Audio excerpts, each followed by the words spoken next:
Welcome to the Scrutineers tent. This is where we check the eligibility of the vehicles for the event and all the technical specifications for safety, for equipment, for seat belts, engine, suspension, loose fluids.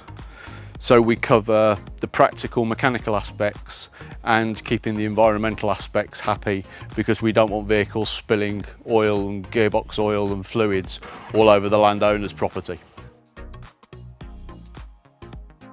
So the purpose of the scrutineering is to do the eligibility. They'll pass that. If they pass everything else, I sign off my scrutineering sheet and the competitor is then happy to go out and play, because we've said yes, in our opinion, there's nothing here that we can see will cause you a problem with the landowner's property and the state of the competition.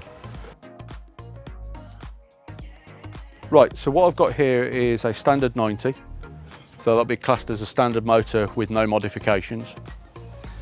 The first place I'll generally look is under the bonnet, looking for loose materials, things that are wrong, things that are broken. Primarily, the fault occurs when somebody's got leaking fluids, whether they're coolants.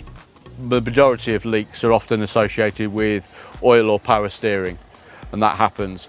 So this side of the engine, this vehicle's nice and clean. Likewise with this side of the engine, everything's clean, there's nothing leaking. While I'm under the bonnet of this type of motor, I can check the steering linkages. Are they all bolted up, doing what they're supposed to do? Occasionally you find people with loose and missing bolts under there. They're not competing if they got those. The driver will now wiggle the steering side to side. No, just give it a good strong wiggle. So from that angle, I can see everything's bolted up properly, nothing's moving the way it shouldn't. All the ball joints are bolted up properly. That vehicle will do exactly what the driver wants it to do, and not accounting for a possible failure of a component, which we don't get very often, that will just compete now.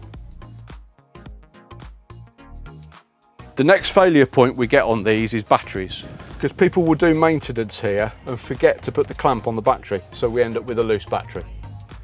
And that's often a failure point for this class of vehicle.